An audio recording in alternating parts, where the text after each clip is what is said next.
Hello दोस्तों, एक बार फिर स्वागत है मेरी YouTube channel study with PCM 2.0 में। मैं शिवराम सर आप लोग को आज साइंस क्लास 10 आपका जो पेपर होने वाला है उससे संबंधित महत्वपूर्ण चीज़ों को आज हम आपके सामने लेकर के हाजिर हैं। देखिए, अगर हो सकता है कि यहाँ पे ये बोल दे कि परावर्तन किसे कहते हैं, तो आप क्या कहेंगे?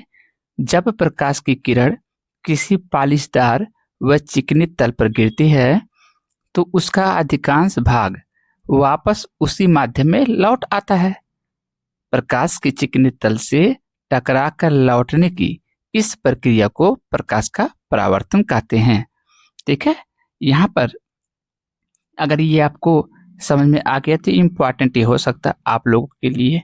ठीक है, अब देखिए ध्यान से, ये जो आपके पास में किरण दिख रही है, ये वाली किरण यहाँ पर यह आपतित हो रही है और ये वहां से वापस उसी माध्यम में चली जा रही है। देखिए परावर्तन के नियम, तो यहाँ पर आप क्वेश्चन को देखेंगे अगर तो ऐसा आपका पॉसिबल है कि हो सकता आ जाए। तो परावर्तन के नियम क्या हैं? पहला, परावर्तन के दो नियम होते हैं, है ना। परावर्तन के दो नियम होते हैं। आपका पहला नियम क्या कहता है? आपतित किरण। आपतित किरण कौन है? यहाँ पर अगर देखेंगे तो ये आपतित किरण यहाँ पे लिखे हैं, इसका मतलब ये आपतित किरण हो गई ये। उसके बाद आपतन बिंदु पर अभिलंब, ये आपका अभिलंब है और ये आपतन बिंदु है ना। तथा परावर्तित किरण, तीनों एक ही तल में होते हैं। आप समझ पा रहे हैं हमारी बात को? तो यहाँ पर इस तरीके से पहला हम बोल देंगे। दूसरा, यहाँ पर देखिए, दूसरा कह रहा कि आपतन कोण। आपतन कोण कहाँ दिख रहा है? तो आपको आपतन कोण आई यहाँ पर दिख रहा है और हमेशा परावर्तन कोण आर के बराबर होता है। तो परावर्तन कोण कहाँ पर है? ये यहाँ दिख रहा है। इसके अलावा अपवर्तन के अगर पूछ ले कि दो नियम मतलब अपवर्तन के कितने नियम होते हैं, तो आप कहेंगे अपवर्तन के भी दो ही नियम होते हैं, है ना। कौन कौन सा? पहला वाला क्या है? तो पहला वाला अगर देखें इसमें, तो आपतित किरण, अपवर्तित किरण और आपतन बिंदु पर अभिलंब तीनों एक ही तल में होते हैं। और दूसरा इसका क्या है? किन्हीं दो माध्यमों के लिए एक ही रंग के प्रकाश के लिए आपतन कोण की ज्या, जिसको साइन आई कहते हैं, तथा अपवर्तन कोण की ज्या, जिसे साइन आर कह रहे हैं हम लोग, का अनुपात एक नियतांक होता है। इसे स्नेल का नियम भी कहते हैं। तो अच्छे से समझ लीजिए, स्नेल का नियम किसे कहते हैं? तो जो अपवर्तन का दूसरा नियम है, यानी ये वाला जो नियम है, इसी को हम क्या कहते हैं बाबू? इसी को हम लोग कहते हैं स्नेल का नियम।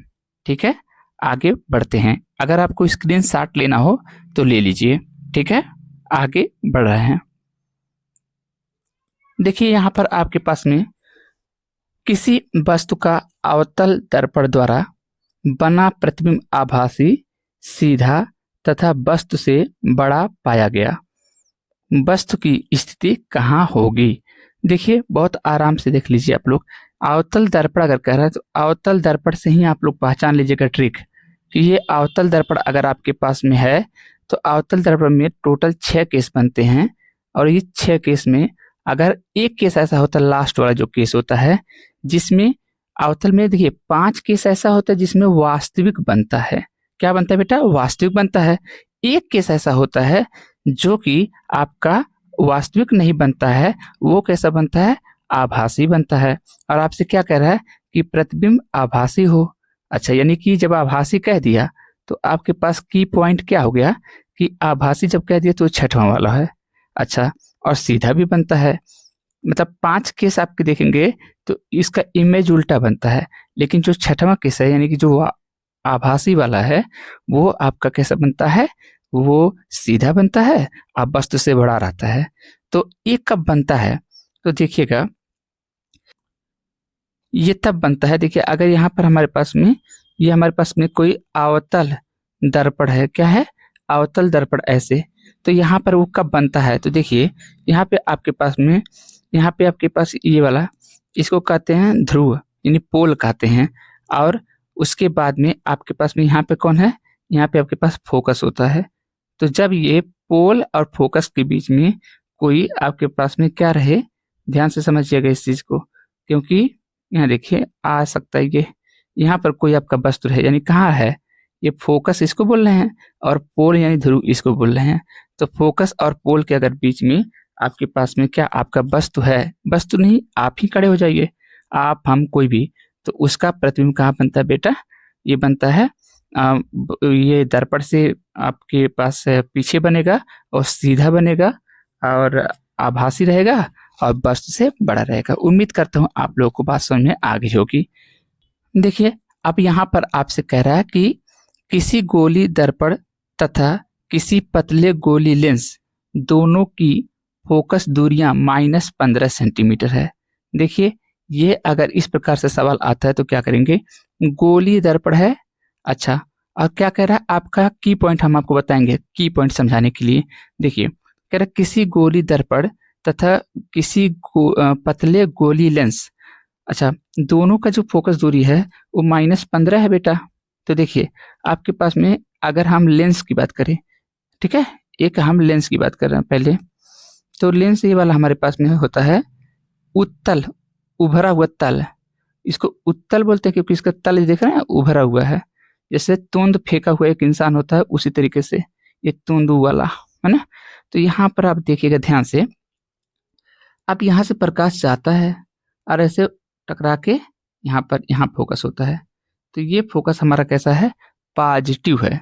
हमेशा याद रखिएगा जब आपके जो भी यहाँ पे आपके पास चाहे वो दर्पण दिया रहेगा चाहे वो लेंस दिया रहेगा, उसके दाहिने तरफ अगर आपका फोकस बन रहा है तो वो फोकस या कोई भी चीज़ फोकस हो जाए या वस्तु खड़ा रहे, कोई भी चीज़ होता है तो उसको हम मानते हैं कि ये दाएं तरफ अगर रहेगा तो क्या है बेटा, इसको बोल लीजिए कि ये प्लस होता है। लेकिन यहाँ पे तो आपका दिया है -15 सेंटीमीटर, इसका मतलब यहाँ पर नहीं बनेगा, यहाँ पर नहीं बनेगा। अब फोकस यानी यहाँ पे नहीं होगा, तो आप कहोगे सर फोकस तब कहाँ होगा, तो बताइए अगर आप लेंस को एक और देखिए तो आपके पास एक अवतल लेंस होता है। कौन सा लेंस होता है, अवतल। यहाँ पर जब ऐसे प्रकाश जाता है टकरा के वैसे चला जाता है फिर इधर, तो ये पीछे ऐसे हम लोग मिलाते हैं।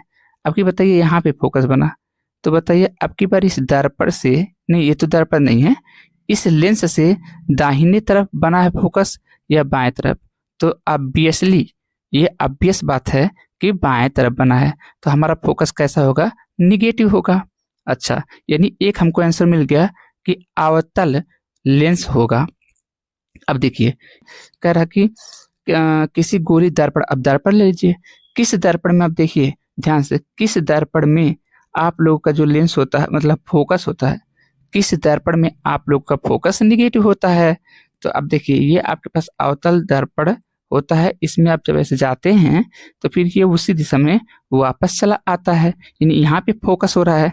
तो बताइए ये आपके पास अगर दर्पण है तो आप दर्पण से किधर हो, बताइए अपने बाएं तरफ आपका हाथ है कि दाहिने तरफ, ये कहाँ बना है, तो ये आपके बाएं हाथ की तरफ बना है, तो इसका मतलब इसका फोकस कैसा होगा, निगेटिव होगा। तो बताइए ये दर्पण कौन सा था, अवतल दर्पण, तो लेंस भी हमारा अवतल होगा और दर्पण भी हमारा अवतल होगा, तो इसीलिए पहला ऑप्शन सही है, दोनों अवतल। हमारी बात अगर समझ में आ गई हो तो आप लोग आगे बढ़िए तीसरे क्वेश्चन पर। देखिए तीसरा क्वेश्चन क्या कह रहा है, किसी डिक्शनरी यानी कि शब्दकोश के छोटे अक्षरों को पढ़ने के लिए आप किस लेंस का प्रयोग या उपयोग करेंगे। अच्छा बताइए, आपको छोटे अक्षर को देखना है, तो छोटे अक्षर को आप देखेंगे तो आप क्या करेंगे, अगर आपको छोटा अक्षर देखना पड़ रहा है इसका मतलब आपको छोटी चीजें दिख नहीं रही है, यानी नजदीक की चीजें दिख नहीं रही है आपको, तो आप क्या करेंगे, 50 सेंटीमीटर का तो बात ही नहीं है, 50 सेंटीमीटर फोकस दूरी का अवतल लेंस क्यों अवतल लगाएंगे, अवतल लगाया जाता है, नहीं अवतल नहीं लगाया जाता। देखिएगा अवतल क्या होता है, जब आपके पास में निकट दृष्टि दोष होती है, निकट दृष्टि दोष में निकट की वस्तु तो दिखती है। देखिए याद रखिए, फिर से बोल रहा हूँ, निकट दृष्टि दोष, ऐसा लग रहा है कि निकट दृष्टि दोष मतलब कि निकट की ही वस्तु देखने में हमें दोष है, दोष मतलब मेरे आंखों में दोष है, मेरे आंखों में डिफॉल्टेशन है किस चीज का, कि मैं निकट की वस्तुएं नहीं देख पा रहा हूँ। लेकिन याद रहे निकट दृष्टि दोष में निकट की वस्तुएं स्पष्ट दिखती है, दूर की वस्तुएं स्पष्ट नहीं दिखती है। शब्दकोश डिक्शनरी आप पढ़ेंगे बताइए तो बहुत दूर होकर के 4 किलोमीटर डिक्शनरी को यानी शब्दकोश को 4 किलोमीटर दूर रख करके तब पढ़ेंगे, नहीं ना। तो इसका मतलब कि निकट यानी कि जो भी आंसर होगा वो उत्तल वाला ही होगा। तो अवतल का कोई मतलब यहाँ नहीं रहा। उत्तल कहाँ है? तो उत्तल आपके पास दो जगह है, एक आपके पास है बेटा, एक आपके पास उत्तल। अवतल तो आप भूल जाइए। अब उत्तल आपके पास में दो जगह है, एक 50 सेंटीमीटर वाला है और एक 10 सेंटीमीटर। तो बताइए 50 सेंटीमीटर फोकस दूरी वाला उत्तल पहनने का क्या मतलब हुआ? जब वो करीब में ही देखना चाहेगा तो मतलब 25 सेंटीमीटर तक एक इंसान की स्वस्थ आंखें 25 सेंटीमीटर तक देखती है, तो उससे कम ही दायरे में आप आइए। तो ये तो 50 सेंटीमीटर फोकस दूरी का कह रहा है, तो इसका मतलब ये आंसर आपका नहीं हो सकता। तो आपका क्या हो जाएगा बेटा? 10 सेंटीमीटर फोकस दूरी का उत्तल लेंस। क्या हमारी बात आप लोगों को समझ आ रहा है? तो देखिए, अगर ये बातें हमको समझ में आ गई तो हम आगे बढ़ेंगे। मानव नेत्र जिस भाग पर किसी वस्तु का प्रतिबिंब बनाते हैं वह कहलाते हैं, तो रेटिना कहलाते हैं। क्या कहलाते हैं? रेटिना, दृष्टि पटल इसी को बोलते हैं। तो बड़ा ध्यान से आप लोग क्वेश्चन को करिएगा। कह रहा है दो चालक तार समान पदार्थ यानी उनकी पदार्थ अगर वो एल्यूमिनियम के बने हैं तो एल्यूमिनियम ही रहेगा, और लंबाई उसका अगर 4 सेंटीमीटर का है तो 4 सेंटीमीटर ही रहेगा, और व्यास अगर उसका 2 एमएम है या 2 सेंटीमीटर है तो उतना ही रहेगा। तो कह रहे पहले आप उसको श्रेणी क्रम में और फिर उसको समांतर क्रम को पार्श्व क्रम भी कहते हैं बेटा, में आप संयोजित कर दिए। अब कह रहा है उत्पन्न ऊष्मा का अनुपात क्या होगा? तो आप बताओ हमको बेटा, ध्यान से। दो चालक आपके पास है, कोई दिक्कत नहीं, चालक आपके पास दो है, तो आप क्या करिए बेटा, ध्यान से समझिएगा। आपके पास में जब दो चालक है तो एक बार इसको क्या करेंगे, एक बार ऐसे चालक है तो मान लीजिए ऐसे यहाँ पर एक ऐसे चालक को ऐसे कह लीजिए, एक बार आपके पास ऐसे हो गया। तो बताइए यहाँ पर आपके पास में ये आर है, ये आर मान लीजिए पहला वाला चालक, क्योंकि लिखा क्या है, दो चालक तार हैं, तो एक इसका आप मान लीजिए आपने प्रतिरोध आर मान लिया और इसका भी आपने आर मान लिया, मैंने ऐसे मान लिया। अच्छा, आप ऐसा क्यों मानना है पता है बेटा?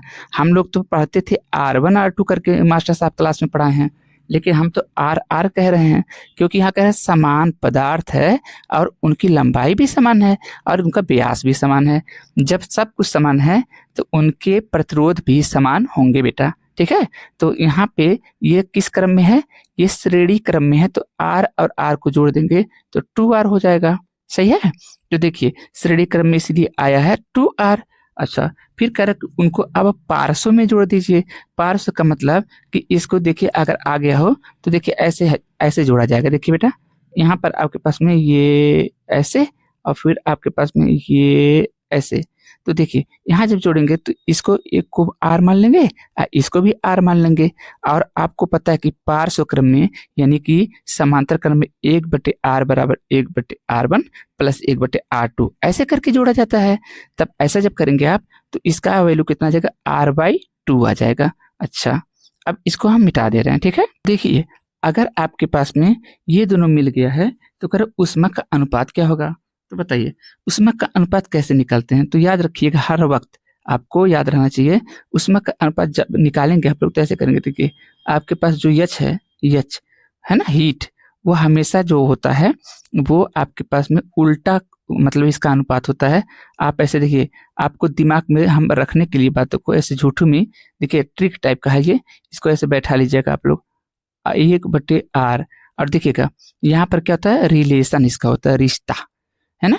कैसा रिश्ता?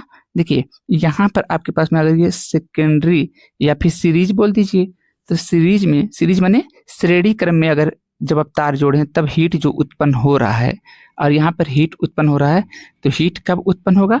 अब देखिए ध्यान से, अब आपके पास में यहाँ पर जो आर होगा वो कौन सा वाला, सीरीज वाला, मतलब कि श्रेणी क्रम वाला आर होगा, ठीक है। अब देखिए अगर ऐसा है तो फिर आप कहोगे कि सर जी इसका मतलब यहाँ पर जो यच है वो कौन सा वाला, पैरेलल वाला, यानी कि पार्श्व क्रम वाला, यानी कि समांतर वाला। उस हिसाब से अगर देखा जाएगा तो सर 1/rp लिख देंगे आप। हमने कहा हाँ, मैंने कहा हाँ ऐसा तो हो सकता है, ऐसा हम लोग लिख सकते हैं। तो इसका मतलब जब हम कभी भी इनका यच बटे, यानी कि देखिए यच बटे एच पी जब भी करेंगे, आपको सबसे पहले आरपी मिलेगा ऊपर की ओर, जो इसका भाग करेंगे तो आप लोग को आ जाएगा आरपी बटे आर एस। तो यहाँ पर देखिए बेटा, जब वैल्यू आप रखेंगे तो आपका 1/4 आंसर आ जाएगा, और 1/4 का मतलब 1:4। तो 1:4 आपका ऑप्शन नंबर सी है। क्या हमारी बात आप लोग को समझ आ रहा है?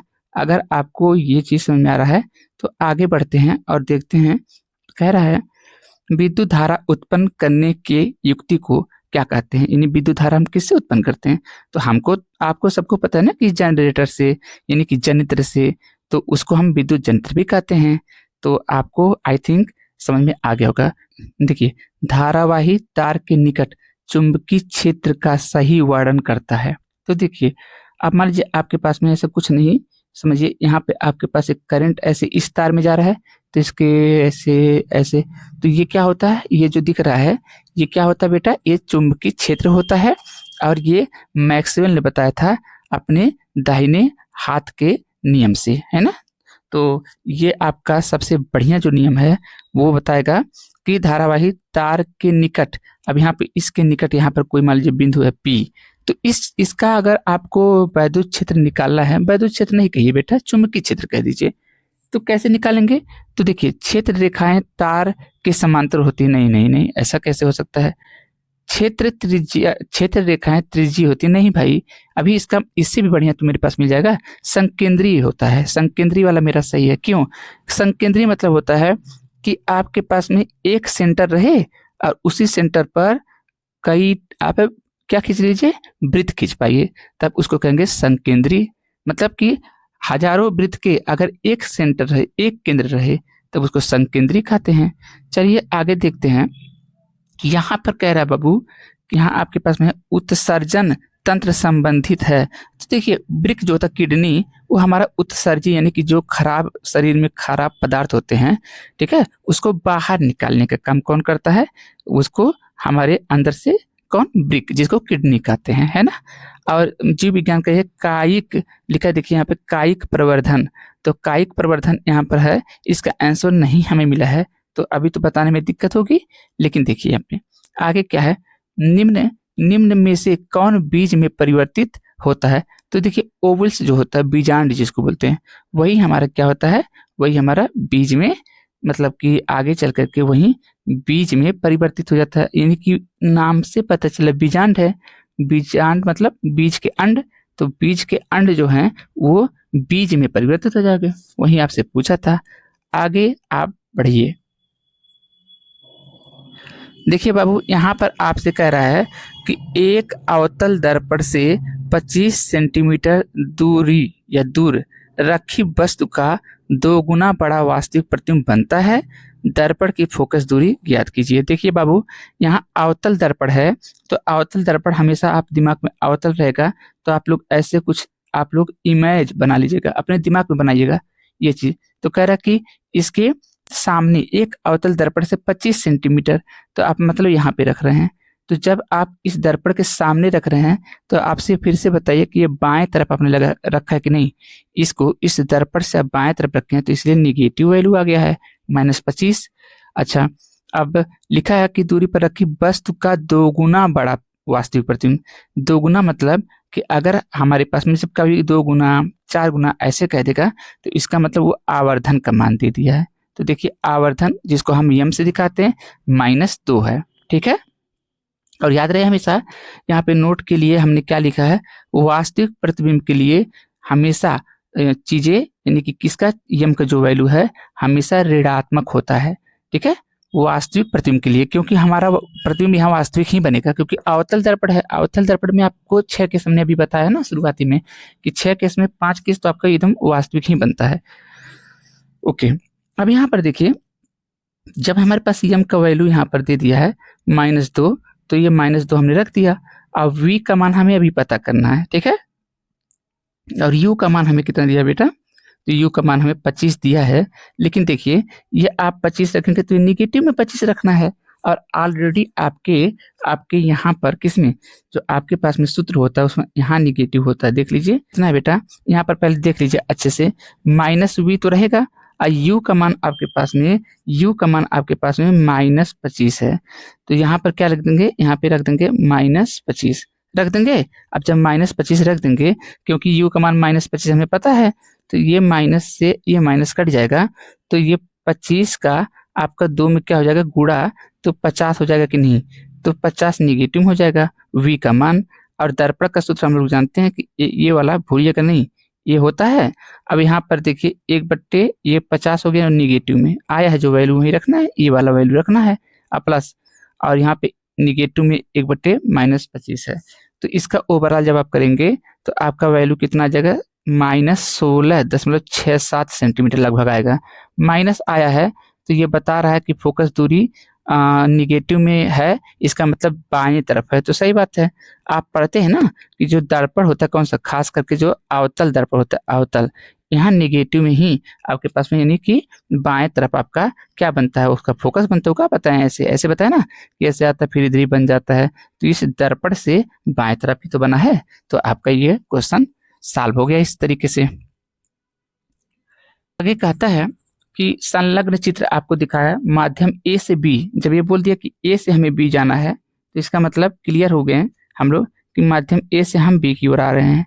तो जब ए से बी की ओर आ रहे हैं तो ऐसा लग रहा है कि ये 45 डिग्री का कोण से हम आ रहे थे और ये 60 डिग्री पे जाके वो क्या अपने आप को क्या कर गया, फैल गया, यानी डाइवर्ज कर गया, कन्वर्ज नहीं हुआ, डाइवर्ज हो गया। यानी कि इसका मतलब जो माध्यम ए है वो हमारा सघन माध्यम हो गया, सघन माध्यम।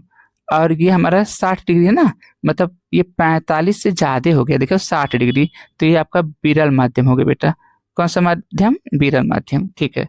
अब यहाँ पे आराम से देख लीजिए, तो आप यहाँ पे क्या करेंगे, कौन सा माध्यम सघन है, तो माध्यम ए आपका सघन है ना। अब यहाँ पर क्या करेंगे, अब यहाँ पे क्या करेंगे कि आप आपतन कोण निकालना चाहिए। तो अगर आप आपतन कोण कैसे निकालेंगे, 45 दे दिया है और आपके पास में टोटल यहाँ पर देखिए, ध्यान से समझिएगा, यहाँ आपके पास में ये वाला वैल्यू आप जहाँ पर हैं बहुत अच्छी तरीके से आपको समझ में आएगी। आप बने रहिए केवल वीडियो में। ये पूरा 90 देखिए यल बन रहा है, उल्टा यल, उल्टा यल, क्योंकि यल तो ऐसे बनता है, तो यहाँ उल्टा यल बना है, तो ये 90 डिग्री हो गया, जिसमें से आपको 45 यहाँ मान आपका चित्र में, क्योंकि चित्र दिया रहेगा, देखिए यहाँ लिखा संलग्न चित्र, तो यहाँ पे 45 आप घटा दीजिएगा, तो घटाएंगे तो 45 ही आएगा। अच्छा, उसके बाद में जो आपके पास ये वाला है, तो देखिए ये वाला कितना है बेटा, ये वाला, ये भी आपका यल जैसा दिख रहा है, तो ये आपके 90 है, तो 90 में से 60 फिगर में यहाँ पे क्या दिया रहेगा, यहाँ पर अगर वो 90 मतलब यहाँ 30 डिग्री वो दे के बैठ रहा है, इसका मतलब कि वो 90 में से आप 30 घटा दीजिए, क्योंकि ये भी तो 90 हो रहा है, देखिए ये पूरा का पूरा 90 हो रहा है, तो 90 में से जब आप 30 घटाएंगे तो आपके पास 60 का वैल्यू आ गया, और यहाँ पर आपके पास 45 का वैल्यू आया था, तो 60 का वैल्यू का मतलब हमको साफ साफ समझ में आ गया कि ये हमारा माध्यम विरल है, क्योंकि जहाँ कोण ज्यादा बनता है, ठीक है, वो विरल माध्यम होता है। ऐसा आप ट्रिक समझ लीजिए।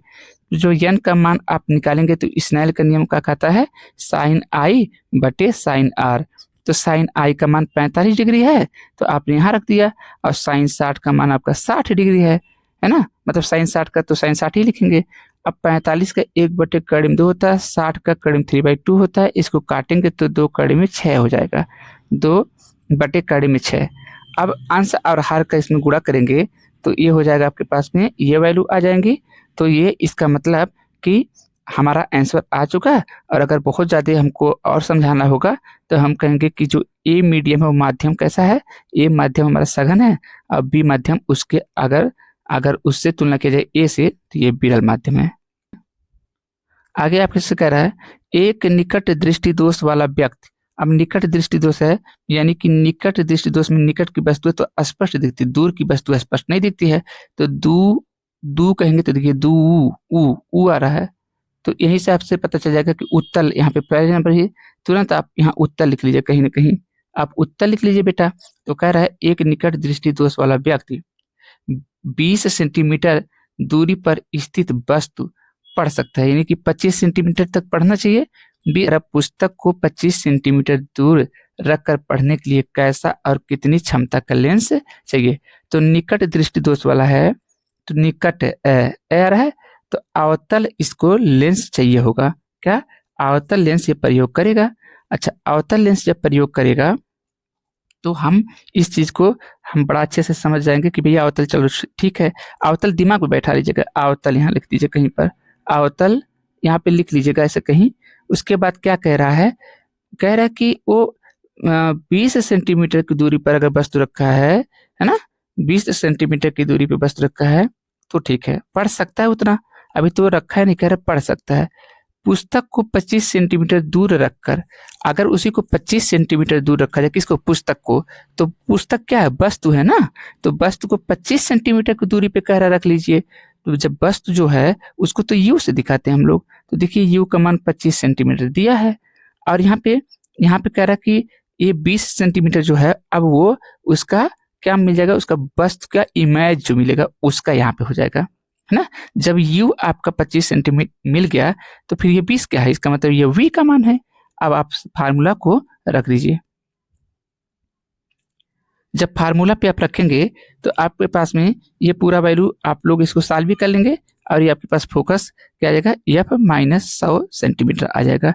अगर कह रहा हमारे पास होता है, देखिए क्षमता का होता है P बराबर क्या होता है, 100/f सेंटीमीटर, तो 100 का 100 हो गया, और जो आपका एफ आया है फोकस वो -100 आया है सेंटीमीटर में, तो -100 कट गया, तो यहाँ पर -1 आया, तो -1 जो क्षमता है उसको डायोप्टर में नापते हैं, तो -1 डायोप्टर हो जाएगा। उम्मीद कर रहा हूं आप लोगों को आया होगा, प्लीज समझिए। देखिए कह रहा है कि 20 डायोप्टर क्षमता वाले लेंस की फोकस दूरी आपको ज्ञात करना है, हमेशा याद रखिएगा इस बात को, भूलिएगा नहीं, ठीक है। ये आएगा क्वेश्चन, आप लोग देख लीजिएगा। तो यहाँ पर आपके पास में आपकी बार यहाँ पे P का मान दे दिया है, क्षमता कितना दिया, 20 दे दिया है, तो क्षमता जब 20 दे दिया है तो यहीं पर आप रख लीजिए, ये 100 का 100 लिख लिया आप लोगों ने, और जो P का वैल्यू उसको अपने 20 रख लिया, देख लीजिए, तो 20 × 25 100, तो इसका फोकस दूरी निकल आई कितना बेटा, +5 सेंटीमीटर। स्क्रीनशॉट अगर आप लेना चाहें तो ले लीजिए बिना कहे हुए, हम कहेंगे तभी आप मत लीजिए, हमेशा आपको जब लगे तो आप वीडियो को पॉज करके और स्क्रीनशॉट ले लीजिए। एक तार को बीच से मोड़कर दोहरा कर दिया गया, अब तार को दुगना कर दिया गया, तो तार की लंबाई जो पहले था अब वो नहीं रह गया, मतलब तार की लंबाई L रहा था पहले, तो अब तो L/2 हो गया होगा, क्योंकि आधा मोड़ दिया आपने, तो जो नया वाला लंबाई मिलेगा वो L/2 मिल जाएगा। यहाँ पे देखिए L/2 है कि नहीं।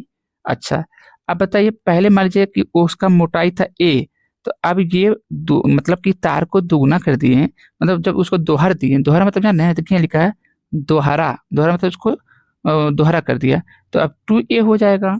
तो अब जो नया वाला क्षेत्रफल होगा वो 2A हो जाएगा, और नया प्रतिरोध क्या हो जाएगा बेटा, अब ये रो मतलब कि नया प्रतिरोध आपके पास R2 जो होगा, अब यहाँ पे R2 जो भी आप रखना होगा उसको आप रख सकते हो, यहाँ कोई दिक्कत नहीं है।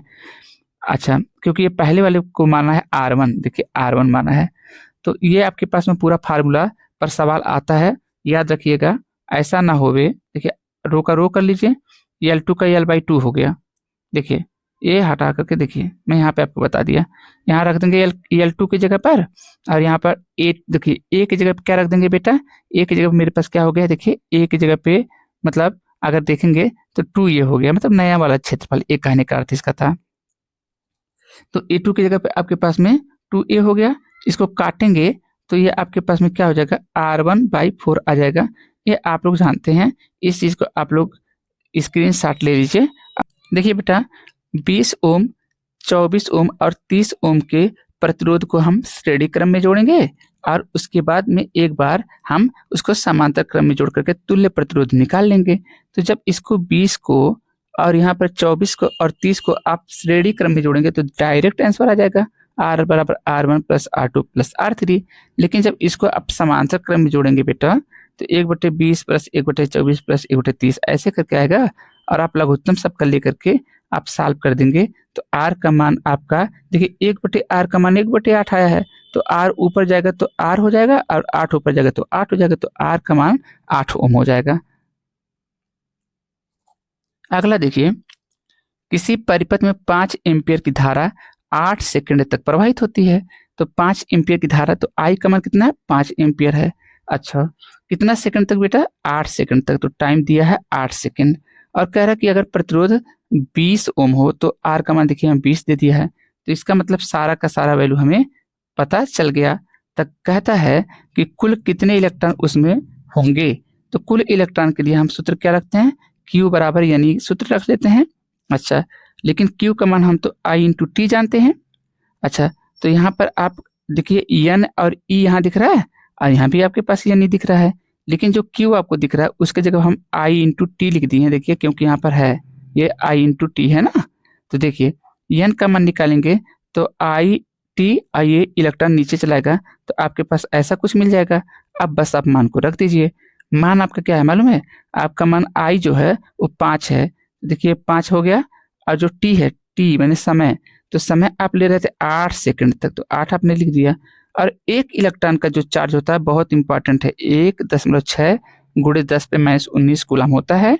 जब इसको आप सॉल्व करते हैं बेटा तो ये लगभग आपका 25 गुणे 10 पे पावर 19 आता है। और अगर इसको दशमलव को आप थोड़ी सी इधर लेफ्ट की तरफ शिफ्ट कर दीजिए तो हो जाएगा 2.5 गुणे 10 पे पावर 20 इलेक्ट्रॉन।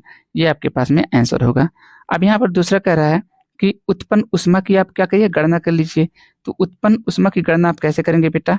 यहाँ पर देखिए फार्मूला डायरेक्ट आता है, तो इसको आप क्या करिए, H बराबर आई स्क्वायर आर टी। तो H का मान आपको निकालना है, लेकिन I का मान आपको दे के बैठा हुआ है 5, तो 5 का स्क्वायर हो गया। और R का मान आपका 20 दे के बैठा है, तो ये हो गया। और T आपका 8 है, तो पूरा आप कैलकुलेट करेंगे तो 4000 जूल आ जाएगा आंसर। क्या आप लोगों को मेरी बात समझ आ रही है? तो आगे बढ़िए। अब यहाँ पर हमारा ये अगला, आप लोग बन रहिए। आप लोग इंग्लिश देख करके ऐसा मत समझिएगा कि ये आपको समझ में नहीं आएगा, वो मेरी गारंटी समझाना। पहले आप देख लीजिए ह्यूमन आइज के बारे में। देखो जो कॉर्निया होता है, ये कॉर्निया लिखा हुआ है ना बेटा, तो ये ट्रांसपेरेंट, ठीक है, फ्रंट पार्ट होता है। यानी कि अब आप देखिए यहाँ पर, देखिए ये वाला कॉर्निया है, देख रहे हैं आप, ये कॉर्निया, कॉर्निया मतलब दिख रहा है आप, बहुत आराम से देखिए ये वाला हिस्सा और ऐसे ही यहाँ वाला हिस्सा, ये वाला, ये कॉर्निया होता है। ये ट्रांसपेरेंट होता है, मतलब पारदर्शी होता है। जबकि अगर आइरिस की बात करेंगे तो आइरिस का काम होता है कि ये कंट्रोल करता है प्यूपिल के साइज को। प्यूपिल कहाँ पे है? प्यूपिल होता है ना, छोटा सा आंखों में होता है, वहां पर उसको क्या करता है, कंट्रोल, उसके साइज को कंट्रोल करता है। अब प्यूपिल क्या होता है? प्यूपिल होता है जो ये आपको तय करे कि हमारे आंखों में कितना लाइट आना चाहिए, है ना। मान लीजिए कि हमें कम लाइट चाहिए तो हमारी वो क्या करेगी, आंखों को वो छोटा करेगी। तो आंखों को छोटा करेगी किससे? आइरिस का मदद लेकर के। तो आइरिस हमारा यहाँ पर ये वाला होता है, आइरिस, यहाँ पे आइरिस होता है। और जो मेरे पास में रेटिना होता है वो तो उसको क्या कहते हैं, इमेज का फॉर्मेशन होता है। कहाँ से? रेटिना से। और रेटिना पीछे होता है आंखों के। और ऑप्टिकल नर्व क्या होता है? ये सिग्नल भेजता है हमारे किसको? ब्रेन को। ये ऑप्टिकल नर्व, यहाँ सिग्नल देखिए, आप ऑप्टिकल नर्व लिखे हैं, ये हमारे ब्रेन को सिग्नल भेजने का काम करता है। तो अगर इस प्रकार से आपको कह दे कि इन सब का वर्क क्या क्या है, तो वर्क आप लोग को पता चल गया ना कि यहाँ पर आपके पास में ट्रांसपेरेंट, ये फ्रंट पार्ट को कॉर्निया बोलते हैं। आइरिस हमारा क्या होता है? जो हमारे प्यूपिल को, उसकी साइज को कंट्रोल करे। अच्छा, प्यूपिल का साइज कंट्रोल इसलिए करना जरूरी होता है क्योंकि वो बताता है कि हमारे लाइट हमारे आंखों में कितना आना चाहिए, कितना नहीं आना चाहिए। जैसे उगते हुए सूरज की तरफ मतलब देखेंगे अपना, तो आपको चकचौनी लगेगा, ऐसा बोलते हैं ना, चकाचौंध हो जाएगा। तो आंख आप थोड़ी सी दबा लेते हो अपना, तो किसके माध्यम से? प्यूपिल के माध्यम से, ताकि आपकी आंखों में जो प्रकाश इंटर मार रहा है, प्रवेश कर रहा है, वो कम करे। रेटिना का बता ही दिए हैं। अब पावर ऑफ एकोमोडेशन क्या होता है बेटा? यानी कि समंजन क्षमता बोलते हैं इसको, हिंदी में क्या बोलते हैं? समंजन क्षमता। तो देखिए समंजन क्षमता क्या होता है? तो एबिलिटी ऑफ आई लेंस, हमारे आई में, हमारे आंखों में लेंस होता है कि नहीं, ये हमारे पास में आंखों का, ये मान लीजिए यहाँ पे लेंस हमारा है, क्या है? आंखों का ये लेंस है।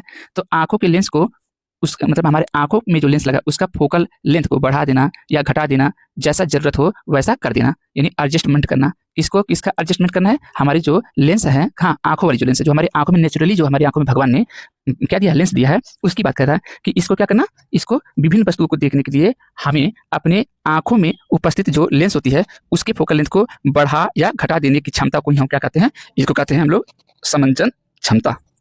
अब आपके पास होता है, आपके पास defects of vision. Defect of vision का मतलब क्या होता है बेटा? आपके आंखों में जो दृष्टि में जो दोष होता है वो कैसा कैसा होता है? तो एक होता है मायोपिया होता है। और मायोपिया में क्या होता है बेटा? यहाँ पे can see near object clearly, यानी कि करीब की वस्तु को तो बहुत आसानी से आप देख लेते हैं। जबकि अगर आपको हाइपरमेट्रिया रहे, यानी कि हाइपरमेट्रिया रहे, तब यहाँ पर आप दूर की वस्तुएं बहुत अच्छा से देख लेते हैं, लेकिन आप करीब की वस्तु को स्पष्ट नहीं देख पाते हैं। कभी कभी आपसे ये क्वेश्चन पूछ लेता है, तो इसलिए ध्यान रहे, अगर इसको हाइपरमेट्रिया को अगर क्या करना है, अगर करेक्ट करना रहे, तो आप कॉन्वेक्स लेंस का आप इस्तेमाल करिएगा, ठीक है। क्योंकि यहाँ पे फोकस जो होता है वो रेटिना के पीछे बनता है, कहाँ बनता है? रेटिना के पीछे। तो अगर क्वेश्चन आ जाएगा कि आपका हाइपरमेट्रिया में कहाँ पर आपका इमेज मतलब फोकस कहाँ पर होती है आपके प्रकाश, तो कह जाएगा रेटिना के पीछे, जबकि मायोपिया में रेटिना के पहले ही, इन रेटिना के आगे हमारी इमेज का फोकस बनता है। तो ये बातें दिमाग में बैठा रहे। आगे देखते हैं। देखिए बहुत कंफ्यूजन इसमें रहता है, रिफ्रैक्शन थ्रू प्रिज्म। तो रिफ्रैक्शन थ्रू प्रिज्म यानी इसको आप लोग बोलते हैं, हिंदी मीडियम वाले क्या बोलते हैं इसको बोलते हैं अपवर्तन। याद रहे, अपवर्तन में परावर्तन नहीं कहा हूँ, अपवर्तन कहा हूँ। यानी कि अगर इस तरीके से देखें, जब प्रकाश किसी एक माध्यम से दूसरे माध्यम में आता है तो वो तो या तो क्या करेगा, माध्यम की ओर झुक जाएगा या माध्यम से दूर हट जाता है। मतलब कि रिफ्रैक्शन करवाने के लिए सबसे जरूरी कंडीशन ये होता है कि यहाँ पर दो मीडियम चाहिए ही चाहिए होता है। ठीक है, अब यहाँ लिखा है splitting of white light spectrum, white light spectrum का स्प्लिट करना। अच्छा, यहाँ पर आपके पास में, तो इसका मतलब ये रिफ्लेक्शन हो जाएगा प्रिज्म।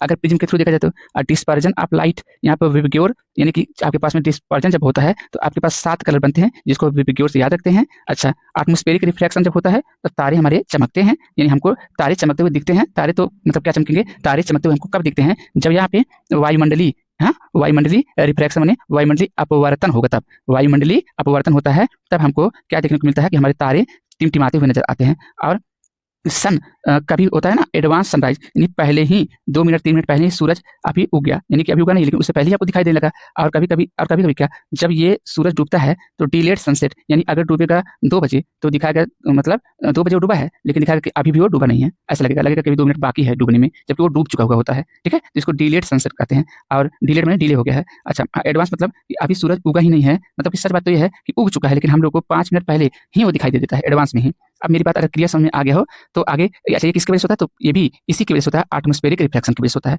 अब यहाँ पर देखिए आप लोग, scattering of light, light scattering प्रकीर्णन, यानी प्रकाश का प्रकीर्णन इसको बोलते हैं हिंदी में, हिंदी मीडियम वाले। तो प्रकाश के प्रकीर्णन की वजह से आपको टिंडल प्रभाव देखने को मिलता है, और ब्लू कलर ऑफ स्काई, यानी हमें आकाश नीला क्यों दिखता है, क्योंकि प्रकाश का प्रकीर्णन हो रहा है। और जब सूरज उगता है या डूबता है तो लाल कलर हमको दिखता है, किसकी वजह से दिखता है, स्कैटरिंग ऑफ लाइट की वजह से। क्या हमारी बात आप लोग को समझ आ रहा है? अब यहाँ पर दूसरी चीज है कि जब इतना पढ़ ली है तो स्कैटरिंग ऑफ लाइट में टिंडल इफेक्ट भी देखने को मिलेगा, और ये सब आपको बता चुका, तो आगे आप आ जाइए बेटा, बढ़िया से समझिए।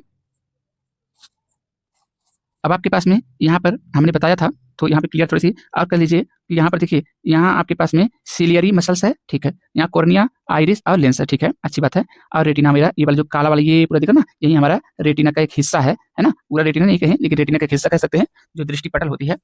खैर यहाँ पर एक अपने अपने एक दूसरा ये मुद्दा है, समझिए। देखिए मायोपिया आपके पास में है, मायोपिया, तो यहाँ पर क्या होगा कि कोई इंसान बहुत ही मायोपिया में, देखिए एक मायोपिया आपको बताए थे, तो मायोपिया में आप लगाते क्या हो, कॉनकेव लेंस लगाते हो, मतलब आप लगाते हो अवतल लेंस। तो अवतल लेंस क्यों लगाते हैं, आप लोग खुद कमेंट बॉक्स में बताइए कि आखिरकार में किस दृष्टि दोष से आप परेशान होते हो, तो आप अवतल लेंस लगाते हो, जरूर बताइएगा। और आपके पास में हाइपरमेट्रिया है, इसमें कह रहा है कि आपके पास में जो भी चीजें बनेंगी बेटा वो आपका रेटिना से, है ना, अब रेटिना से पहले या पीछे ये हम तो अभी नहीं बता रहे हैं, सिंपल सा हम ये बता रहे हैं कि यहाँ पे आपका इसको आपको अगर निवारण करना है तो आप क्या करेंगे बेटा, यहाँ पर कॉन्वेक्स लेंस का इस्तेमाल करेंगे, यानी उत्तल लेंस का प्रयोग करेंगे। तो आप बताइए आप किस दशा में, मतलब आपकी आंखों में कौन सी दोष होने पर आप उत्तल का प्रयोग करते हो, कमेंट बॉक्स में इसको भी बताइएगा। और ये पावर ऑफ एकोमोडेशन यानी समंजन क्षमता के बारे में हम आपसे बात कर ही रहे हैं, ठीक है। अब कॉमन आई डिफेक्ट की अगर बात की जाए तो एज अगर आपका बहुत ज़्यादा हो गई तो भाई एक तो समस्या ये हो जाती है, दूसरा आपकी अब वो समस्या, जब एज आपकी बहुत ज़्यादा बढ़ जाती है तो आपको क्या हो जाता है, यहाँ पर एक साल पूछा था आप लोगों में, प्रेसबॉयपिया मतलब जरा, देखो इसको क्या बोलते हैं, प्रेसबॉयपिया यानी जरा दृष्टि दोषता, जरा दृष्टि दोषता, है ना, यानी कि वहां पर एक इंसान को ना ही दूर की वस्तु स्पष्ट दिखती ना नजदीक की वस्तु स्पष्ट दिखती है, तो ऐसा होने पर उसको कहते हैं जरा दृष्टि दोषता, है ना। तो आई होप आपको ये भी आ गया होगा, आगे बढ़िए। देखिए सोलेनाइड क्या होता है, तो ये आपके पास में कॉइल होता है किसी तार का, ऐसे ऐसे तार आपके पास है और इसका ऐसे कॉइल होगा, जैसे कि यहाँ फिगर में आपको दिख रहा है, और उसके चारों तरफ क्या होगा, देखो कॉइल ऑफ वायर, यानी कि वायर में तार का कॉइल नुमा होगा ये, अच्छा ठीक है। और प्रोड्यूस यूनिफॉर्म मैग्नेटिक फील्ड, ये कहाँ इस्तेमाल होता है बेटा, ये प्रोड्यूस करने के लिए, क्या प्रोड्यूस करना है आपको, आपको चुंबकीय क्षेत्र उत्पन्न करना, मैग्नेटिक फील्ड, और कौन सा वाला, यूनिफॉर्म यानी एक समान चुंबकीय क्षेत्र अगर उत्पन्न करना है, किससे, similar to a bar magnet. देखिए यहाँ बार मैग्नेट आपको दिख रहा होगा, एक एन है और एक यहाँ पे एस है, तो देखिए इसको मतलब कि अगर हमें यूनिफॉर्म तरीके से क्या उत्पन्न करना है, मैग्नेटिक फील्ड यानी कि चुंबकीय क्षेत्र, तब आप क्या करेंगे, वहां पर आप सोलेनोइड का इस्तेमाल कर सकते हैं। आप देखिए आगे आपके पास में है कि यहाँ पर कहता है, यहाँ पर इसको हम अगर हटा दें तो देखिए यहाँ पर एक चीज और आपके पास आएगा कि इलेक्ट्रोमैग्नेट, है ना, इलेक्ट्रोमैग्नेट। ये क्या, solenoid with soft iron core. अगर कोई सोलेनाइड है, अभी इससे पहले बनाया था ना, ये आपके पास सोलेनाइड है, इसमें कोई बहुत सॉफ्ट आयरन का कोर ले लीजिए, जैसे यहाँ पे दिख रहा है सॉफ्ट आयरन कोर। तो अगर सॉफ्ट आयरन कोर अगर आप ले लेंगे बेटा तब, और दूसरा स्ट्रांग एंड टेम्परेरी मैग्नेट ले लीजिए। अगर ऐसा है, यानी कि ऐसा है कि मतलब आप समझने की कोशिश करिएगा, यानी इलेक्ट्रोमैग्नेट कौन कौन बन सकता है। तो सोलेनाइड अगर आपके पास है, उसमें उसके अंदर क्या डाल दीजिए आप, सॉफ्ट आयरन कोर डाल दीजिए, सॉफ्ट आयरन कोर। तो जब सोलेनाइड में आप सॉफ्ट आयरन कोर डालते हैं, क्रोड इसको बोलते हैं, क्रोड, सॉफ्ट आयरन क्रोड डालते हैं कहाँ पर, सोलेनाइड के अंदर, जैसे यहाँ पर है ये वाला, ऐसे करके यहाँ पे डाला, तो वो इलेक्ट्रोमैग्नेट की तरह बिहेव करना शुरू कर देगा। अगर आपको और देखना है तो आप देख लीजिए कि स्ट्रांग एंड टेम्पोररी मैग्नेट, यानी कि अस्थायी कोई मैग्नेट है जो कि मजबूत और अस्थायी मैग्नेट रहे, तो भी इलेक्ट्रोमैग्नेट की तरह बिहेव करता है, या आप कह सकते हो कि वो इलेक्ट्रोमैग्नेटिक प्रकार का होता है। अब कह रहा है force on a current carrying conductor. अब कोई आपके पास कंडक्टर है, अब कंडक्टर आपके पास अगर कोई है, तो बताइए वो कंडक्टर जानते कैसे होगा, करंट कैरिंग है ना, मतलब कि मान लीजिए मेरे पास में कोई लोहे का या फिर एल्यूमिनियम कोई तार है, तो इस तार में से अगर हम करंट को क्या करें, अगर हम करंट को फ्लो करवाएं तो करंट जाएगा कि नहीं जाएगा, जाएगा। तो कंडक्टर है, यानी चालक है, तभी तो जा रहा है। तो अगर कोई आपके पास में करंट कैरिंग कंडक्टर है, यानी कोई विद्युत सुचालक तार है ना, और उस पर उसमें विद्युत अगर चल रही हो तो उस पर फोर्स भी उत्पन्न हो जाता है। इस नियम को किससे, फ्लेमिंग के लेफ्ट हैंड रूल से हम समझते हैं। तो आप फ्लेमिंग के लेफ्ट हैंड रूल को जरूर पढ़ लीजिएगा। और उसका नियम क्या है, उसका नियम अपने अंगूठे को और फोर फिंगर को और मिडिल फिंगर को स्ट्रेच करें। कौन से वाले को करना है, लेफ्ट वाले हैंड का कि राइट वाले हैंड का। तो ये लेफ्ट वाले हैंड का अगर हम क्या स्ट्रेच करें, थंब को और फोर फिंगर को, यानी कि ये है आपका थंब ये वाला, और ये है आपके पास में फोर फिंगर, और ये है आपके पास में ये वाला मिडिल फिंगर, है ना। तब क्या होता है, तब अगर ये जो थंब है ये वाला, ये अगर बल की दिशा बताए, अच्छा, और जो ये वाला है, ये हमें क्या बताए, यहाँ डायरेक्शन बताए किसका, मैग्नेटिक फील्ड का, तो यानी मिडिल वाला जरूर इशारा करेगा या पॉइंट करेगा कि इसमें करंट फ्लो होगा, ये करंट फ्लो होता है। अब आप एक और चीज देख लीजिए, मैग्नेटिक फोर्स का फार्मूला F बराबर IBL होता है।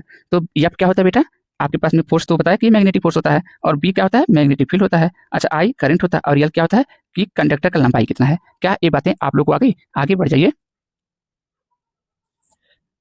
तो देखिए आपके पास में अगर देखा जाए तो यहाँ पे इलेक्ट्रोमैग्नेटिक इंडक्शन होता क्या है, इलेक्ट्रोमैग्नेटिक इंडक्शन एक प्रोसेस है, ठीक है। और ये इलेक्ट्रोमैग्नेटिक इंडक्शन से आप क्या करते हैं, मैग्नेटिक फील्ड जब आप चेंज करते हैं, मैग्नेटिक फील्ड में जब बदलाव आता है तब करंट उत्पन्न होने लगता है, ठीक है। इसी को हम क्या करें, इंडक्शन, क्या बोलते हैं, इंडक्शन बोलते हैं। मेरी बात आप लोग को समझ में आ रहा है। अब जैसे मान लीजिए यहाँ पर आपके पास में ये चुंबक है, इसको आप कभी यहाँ लाइए करीब में, फिर इसको उठा के दूर ले जाइए, फिर करीब लाइए, फिर दूर ले जाइए, तो आप देखेंगे करीब लाने, दूर ले जाने, करीब लाने, दूर ले जाने से इसके, यानी किसके, इस चुंबक का जो चुंबकीय क्षेत्र है उसमें परिवर्तन हो रहा है, और चुंबकीय क्षेत्र में अगर परिवर्तन होगा तो इससे इंड्यूस होकर के यहाँ पर एक धारा बहना शुरू हो जाएगा, उसी को ये बोलता है moving magnet near a coil. अगर आप देखना चाहते हैं तो किसी मैग्नेट को जो मूव कर रहा हो, आप मूव नहीं करता है वो आपको कराना पड़ेगा, ऐसे मूव, कभी नीचे, कभी इधर लाइए करीब में, कभी दूर, कभी करीब, कभी दूर। तो आप देखेंगे कि यहाँ पर इनके ऐसे करने से, हरकत करने से करंट आपका changing current in a near by coil, इसमें पड़ोस वाले में, नियर बाय मैंने पड़ोस वाले आपके पास में जो कॉइल है उसमें करंट फ्लो होना शुरू हो जाएगा। यही इसके कहने का अर्थ है। देखिए ये कुछ और कहता है, प्रैक्टिकल में कुछ और देखते हैं, और टीचर कितने ऐसे रहते हैं नाम, मतलब किसी को कहने से क्या फायदा है,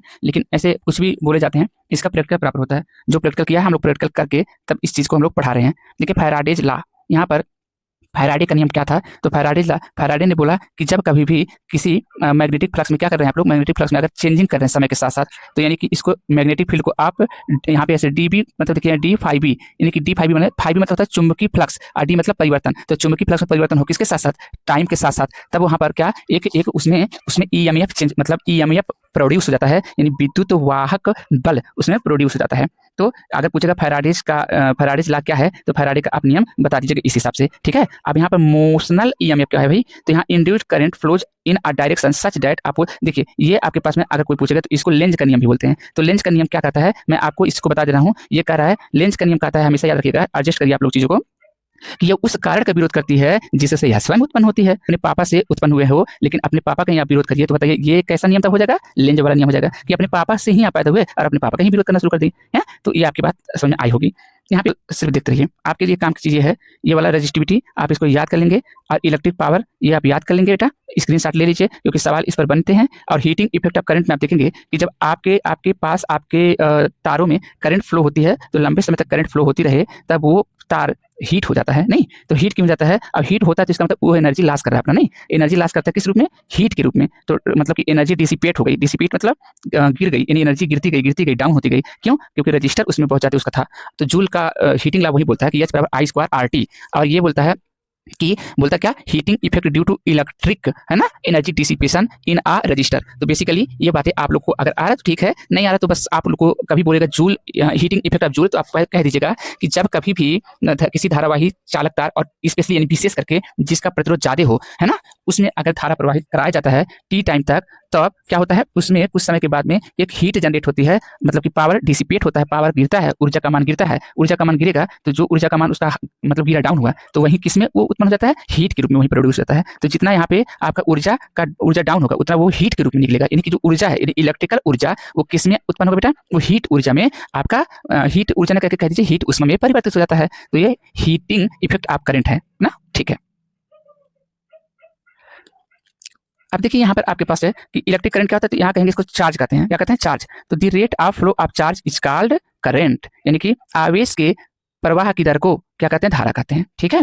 और इसको हम एम्पियर, इसका मतलब क्या होता है, एम्पियर। और एम्पियर को, एक एम्पियर क्या होता है, कूलम पर सेकंड होता है। अच्छा, ओम का नियम क्या होता है, यदि हम किसी धारावाही चालक तार के दोनों सिरों पर जो लगाया गया विभवांतर V है उसके, तो ये आपका ओम का नियम क्या कहता है कि यदि किसी भी चालक तार की भौतिक अवस्था जैसे ताप, दाब इत्यादि में परिवर्तन ना करे या इत्यादि में परिवर्तन ना किया जाए, तो इसके सिरों के बीच जो लगाया गया विभवांतर, इसके सिरों के बीच जो लगाया गया विभवांतर V होता है, वो इसमें प्रवाहित करंट, यानी उस चालक में प्रवाहित करंट I के क्या होता है, समानुपाती या अनुक्रमानुपाती होता है। तो इसका क्या होता है, V बराबर, ये अनुक्रमानुपाती का चिन्ह हटाएंगे तो यहाँ पर R आ जाएगा, और यहाँ पे I तो पहले से यहाँ पे है, तो ये R क्या है, अनुक्रमानुपाती नियतांक है। इसी को हम आगे चल करके प्रतिरोध बोल देते थे। तो V बराबर I × R ऐसे आता है।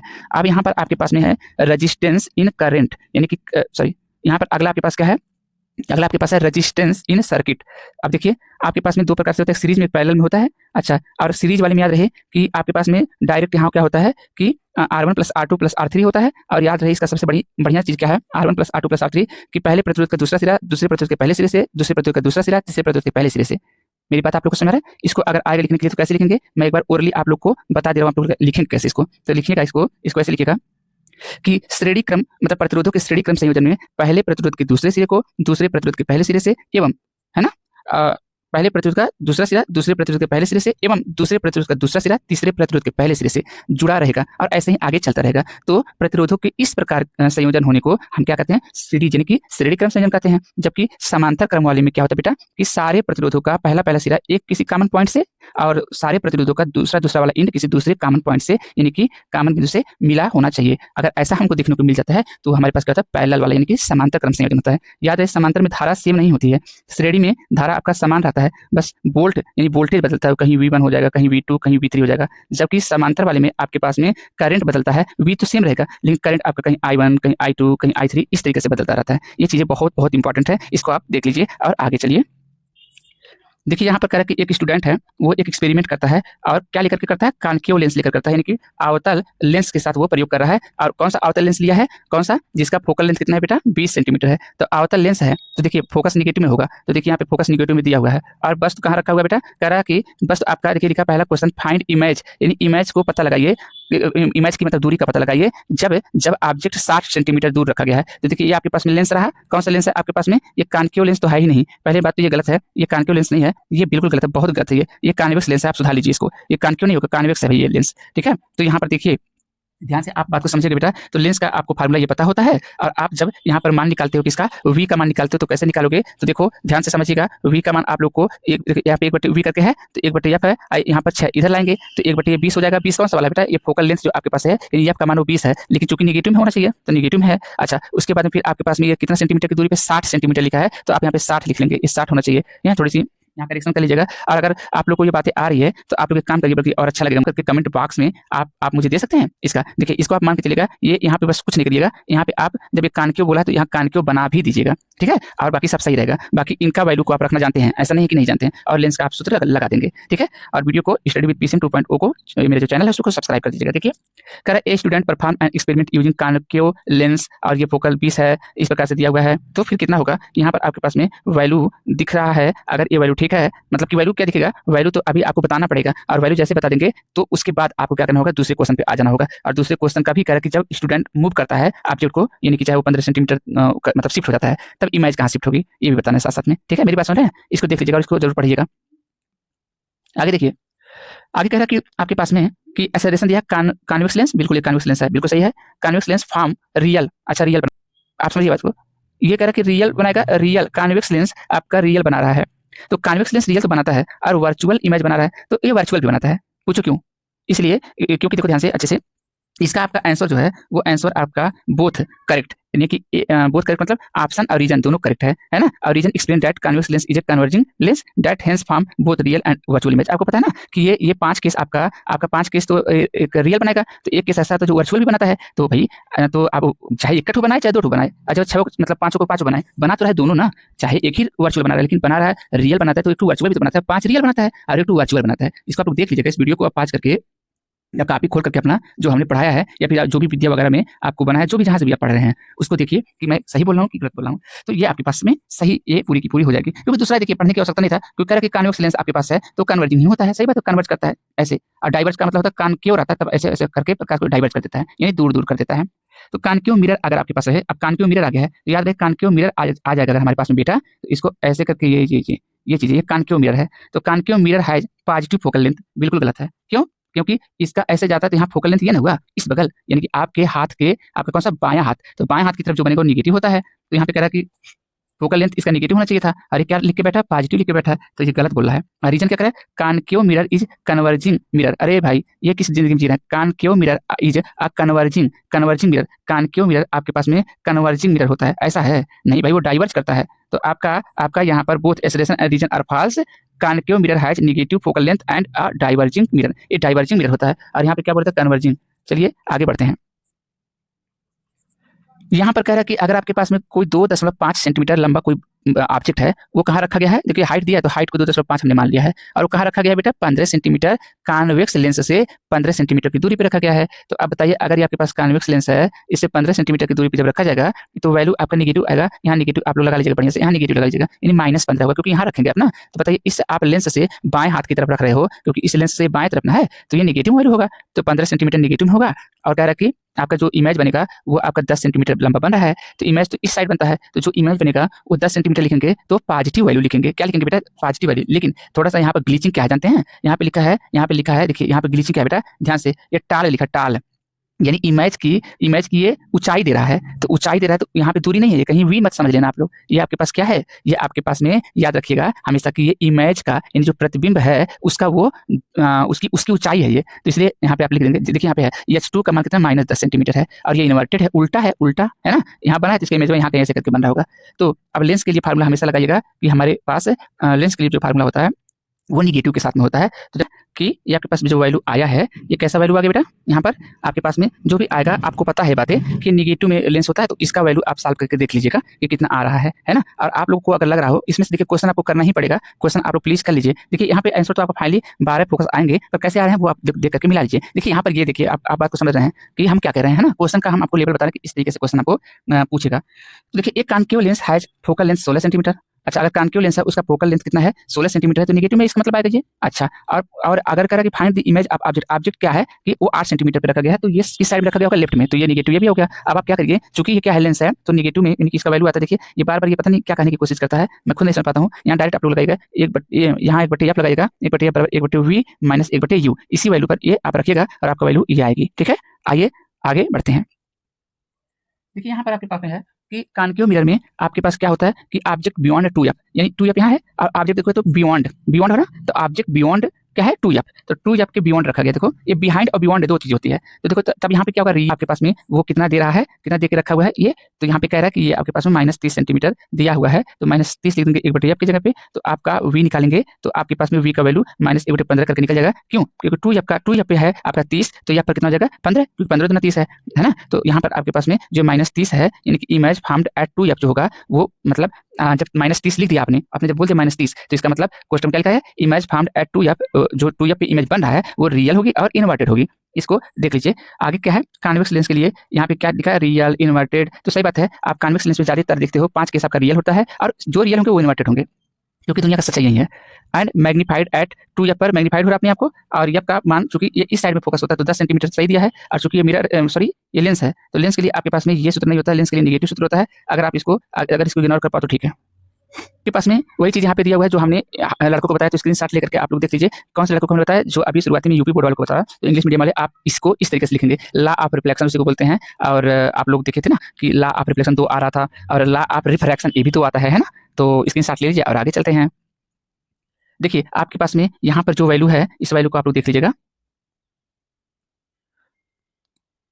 आपके पास कह रहा है कि एक ऑब्जेक्ट है 5 सेंटीमीटर लंबा है, और उसका, और ये देखिए टाल फॉर्म 5 सेंटीमीटर टाल है, ये मतलब लंबा है, तो यानी कि ये हाइट इसका 5 सेंटीमीटर दिया है, और इसका इमेज कितना है 10 सेंटीमीटर उल्टा बन रहा है। तो यहाँ पर हम देखेंगे कि ये मैग्निफिकेशन देखेंगे तो हमारा क्या होता है, पहले होता है इमेज अपन रियल वाला। तो इमेज मेरा कितना है 10 सेंटीमीटर है, रियल वाला 5 सेंटीमीटर, आपका ये कितना आ गया, निगेटिव आ गया। निगेटिव आता है इसका मतलब बताएगा कि रियल होता है, तभी याद रहे रियल चीजें निगेटिव में, किसी का अगर मैग्निफिकेशन यानी आवर्धन क्षमता अगर निगेटिव में आ रहा है तो इसका मतलब वो चीज रियल है, ठीक है। अच्छा, और इन्वर्टेड होगा, जो चीज रियल है वो इन्वर्टेड भी होता है और बस से बड़ा होगा, ठीक है। अब रिफ्रैक्टिव इंडेक्स आपके पास में इस पे सवाल आता है, इस पर सवाल बनेगा। एक क्वेश्चन हमको लग रहा है इंपॉर्टेंट है। स्पीड ऑफ लाइट ग्लास में दिया है, यानी कि शीशे में दिया है, कितना 2 × 10⁸ मीटर पर सेकंड, और रिफ्रैक्टिव इंडेक्स आपसे पूछा हुआ है। तो आप इसके लिए ये फार्मूला लगाते हैं और यहाँ पर आप सी का वैल्यू पुट कर दीजिए, 3 × 10⁸ मीटर पर सेकंड होता है, याद रखिएगा। स्पीड ऑफ लाइट होता है, और आपके पास में जो स्पीड ऑफ लाइट ग्लास में जो स्पीड की लाइट है वो इतना है, तो बस आप दोनों का मान को पुट करिए तो 1.5 आ जाएगा, यानी 1.5 आ जाएगी। तो ये आपका आंसर हो जाएगा। अब इसको देखिए ध्यान से, ये जो चीज़ है ना, इसको प्लीज आप लोग इसका स्क्रीनशॉट ले लीजिए। यहाँ पर आपके पास है मैग्निफिकेशन अगर मिरर का होगा, तो देखो मिरर के केस में आपके पास में ये वैल्यू निगेटिव आता है, ठीक है। मिरर के केस में क्या आता है बेटा, निगेटिव वैल्यू आता है। ये इमेज का हाइट है और ये ऑब्जेक्ट का हाइट है। हाइट ऑफ क्या है, ऑब्जेक्ट, हाइट ऑफ इमेज और हाइट ऑफ ऑब्जेक्ट का रेशियो होता है मैग्निफिकेशन, ठीक है। रिफ्रैक्शन ऑफ लाइट आप जब भी पढ़ेंगे तो वहाँ बेंडिंग का काम होगा, चाहे वो टुवर्ड्स आपके नॉर्मल होवे या फिर टुवर्ड्स नॉर्मल होवे या फिर अवे फराम नॉर्मल होवे। और रिफ्रैक्टिव इंडेक्स जो मेरे पास होगा वो हमेशा एन का मान speed of light in vacuum upon speed of medium, जिस मीडियम में हम बात करेंगे। लेंस का फार्मूला देखो निगेटिव होता है, और मैग्निफिकेशन अगर लेंस की बात की जाए तो ये पॉजिटिव में आता है, पावर की बात की जाए तो ये आपके पास होता है यूनिट डायोप्टर होता है। आप इसको हटा दे रहे हैं और आप इसको क्या करिए, स्क्रीनशॉट ले लीजिए। आपके पास में यहाँ पे क्या है, एक आपके पास में 1000 वाट का, कितने वाट का, 1000 वाट का कुछ हीटर है, और उसको 230 वोल्ट की आप सप्लाई दे रहे हैं। तो करंट और आर का मान बताइए कितना होगा। तो पावर आपका 1000 वाट दिया है, अब वोल्टेज आपका 230 दिया है।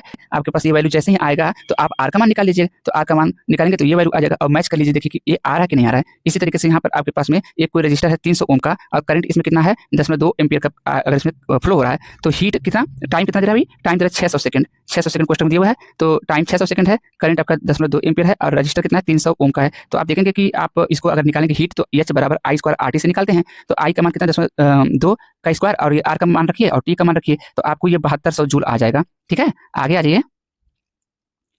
आपके पास में इसी तरीके से ये वाला वैल्यू अगर आप रखेंगे तो ये आपके पास आ जाएगा। देखिए एक आप लोगों को छोड़ना नहीं है, देख लीजिए आप लोग, देख लीजिए यहाँ पर आप लोग इसको भी देख लीजिए, इसको लगा दीजिएगा। अगर आप लोग नहीं लगाएंगे तो फिर आप लोग इसके जिम्मेदार होंगे। सारे लोगों से बता रहा हूँ, जो वीडियो को यहाँ तक आकर के वीडियो को देखा है वो लोग इन सब चीज़ों को अगर नहीं देखेंगे तो उसकी जिम्मेदारी स्वयं उनका होगा। ये देख लीजिए, स्क्रीनशॉट ले लीजिए। यहाँ स्क्रीनशॉट इसका भी आप लोग ले लीजिए। यहाँ पर कुछ कह नहीं रहा है, देखिए आप लोगों को पता है बातें, ये बातें आप लोगों को पता है कि एक कंडक्टर है रजिस्टर, मतलब कोई चालक है जिसका प्रतिरोध 10 ओम है, और उसमें अगर करंट 2 एम्पीयर का फ्लो करे तो वोल्टेज बताइए। तो ओम का नियम आपको नहीं आता है, तो इसके ये आप एक्सक्यूज नहीं करिएगा कि नहीं सर ऐसा नहीं वैसा नहीं। मैं आप लोग को पूरी तरीके से वीडियो प्रोवाइड कर दे रहा हूँ, इसको आप लोग देखिए, और लगाना तो आप ही लोगों को है, लगाने की कौन सी बात है, ठीक है। आगे इसका देखिए, इसको भी आप लोग को अगर आ रहा है तो ठीक है, नहीं तो इसको स्क्रीन पर साथ लीजिए, स्क्रीनशॉट लीजिए और आगे बढ़ते हैं। देखिए आप लोग इसका आया है। फिर देखिए आपके पास में थोड़ा सा यहाँ बायोलॉजी का थोड़ा सा क्या, मतलब बायोलॉजी तो बहुत इंपॉर्टेंट है। तो यहाँ डाइजेशन क्या होता है, तो भाई आपके पास में अगर आप फूड जो आपके पास है उसको ब्रेक डाउन कर रहे हैं, और उसके बाद ऑब्जर्वेशन हो रहा है। ऑब्जर्वेशन मतलब उसमें से जो आवश्यक पोषक तत्व है उसको आपके ब्लड में चली जा रही है वो, और बेकार की चीजें बाहर चली जा रही है, और गैस O2 ले रहे हैं और CO2 को हम बाहर छोड़ रहे हैं, है ना। ये सर्कुलेशन में होगा। अब ब्रीथिंग में ऑब्जर्वेशन और डाइजेशन में ब्रेक डाउन आप फूड को ब्रेक डाउन करते हैं। और यहाँ पे सर्कुलेशन में क्या होता है, transport of blood in humans, देखिए मानव में अरे भाई ठीक है। और सेल आपका यहाँ पे है, एंजाइम है, बायोलॉजिकल एंजाइम को बायोलॉजिकल कैटलिस्ट बोलते हैं। स्टोमेटा हमारे प्लांट में पाई जाती है, ये गैस का एक्सचेंज करता है, इनहेल और आउटहेल करता है। नेफ्रॉन क्या होता है, फिल्टरिंग यूनिट ऑफ किडनी का फिल्टरिंग यूनिट इकाई है, छानने वाली इकाई, जैसे चाय छन्नी होती है ना, वैसा टाइप का सोच लीजिएगा दिमाग में अपने बैठाने के लिए, है ना। अब कार्बन डाइऑक्साइड और water in presence of sunlight अगर आप रिएक्शन कराते हैं तो यहाँ पर ग्लूकोज और 6O2 बनते हैं। और अगर हम ह्यूमन डाइजेशन की बात करें तो माउथ, ओस्फेगस, स्टोमक, स्मॉल इंटेस्टाइन और लार्ज इंटेस्टाइन, और इससे संबंधित जो चीजें हैं, कहाँ पर कौन सा एंजाइम मिलता है, लाइपेज, एमाइलेज, ट्रिप्सिन, ये सब कहाँ मिलता है, उसको आप लोग एक बार के लिए देख लीजिएगा सारा का सारा चीजें। रेस्पिरेशन इक्वेशन ये बनता है, याद रखिएगा, ऐसे ही लिखिएगा आप लोग। एनर्जी यहाँ से निकलेंगी और ये सेल में श्वसन की क्रिया सेल में होती है, मतलब श्वसन की क्रिया सेल में होती है, इसका मतलब समझ रहे हैं ना। और ये नेफ्रॉन का तो बता ही दिया आपको कि ये ब्लड को फिल्टर करता है, रिमूव करता है खराब पदार्थ को, और कहाँ से, मतलब कि यूरिन के रास्ते निकाल देता है, रिमूव कर देता है ना। अब आपके पास में यहाँ पर है न्यूट्रिशंस इन अमीबा। तो अमीबा में क्या होता है, इंजेक्शन, और उसके बाद में इनमें क्या होता है, जो भी होता है आप लोगों को यहाँ पे डाइजेशन, अब्जॉर्प्शन, एसिमिलेशन, ये जो हो रही हैं ये सारा का सारा देख लीजिएगा। और यहाँ पर अमीबा में न्यूट्रिशन हमने बताया इस तरीके से पहले होता रहता है, ऐसे होता रहता है। इसको प्लीज आप लोग देख लीजिएगा, स्क्रीनशॉट ले लीजिए। यहाँ पर देखिए इसका भी आप लोग फोटोसिंथेसिस पूछेगा तो कह दीजिएगा the process of making food in plant, है ना, मतलब कि प्लांट में जो फूड बनता है उसकी प्रोसेस को हम क्या कह रहे हैं, फोटोसिंथेसिस कह रहे हैं। और ये कहाँ से होता है, पत्तियों के साइड से होता है। और इसके ऑर्गेनेली में क्या होता है, क्लोरोप्लास्ट होता है जिसमें क्लोरोफिल भरे होते हैं, और रॉ मटेरियल के रूप में CO2 और वाटर और सनलाइट होती है। तो यहाँ पर इसकी हेल्प से हमने ये बनाया, इसको ग्लूकोज बोलते हैं। अच्छा, न्यूट्रिशंस इन एनिमल, अगर एनिमल में बात करें तो ये हम लोगों में कैसे होता है भाई, तो यहाँ पर देखिए इस तरीके से आपको इंजेक्शन, डाइजेशन, एब्जॉर्प्शन, एसिमिलेशन, फिर इजेशन, है ना, इस प्रकार से स्क्रीनशॉट ले लीजिए। फिर आप इसका स्क्रीनशॉट ले लीजिए, ये बड़ा इंपॉर्टेंट है। प्लीज यहाँ देखिए मेरे पास समय का अभाव होने की वजह से अभी आप ही लोग मैं परेशान हो गया हूँ स्लाइड बनाने में। प्लीज इसको ले लीजिए, बहुत इंपॉर्टेंट है, नहीं तो फिर बात आप लोग समझ जाइए।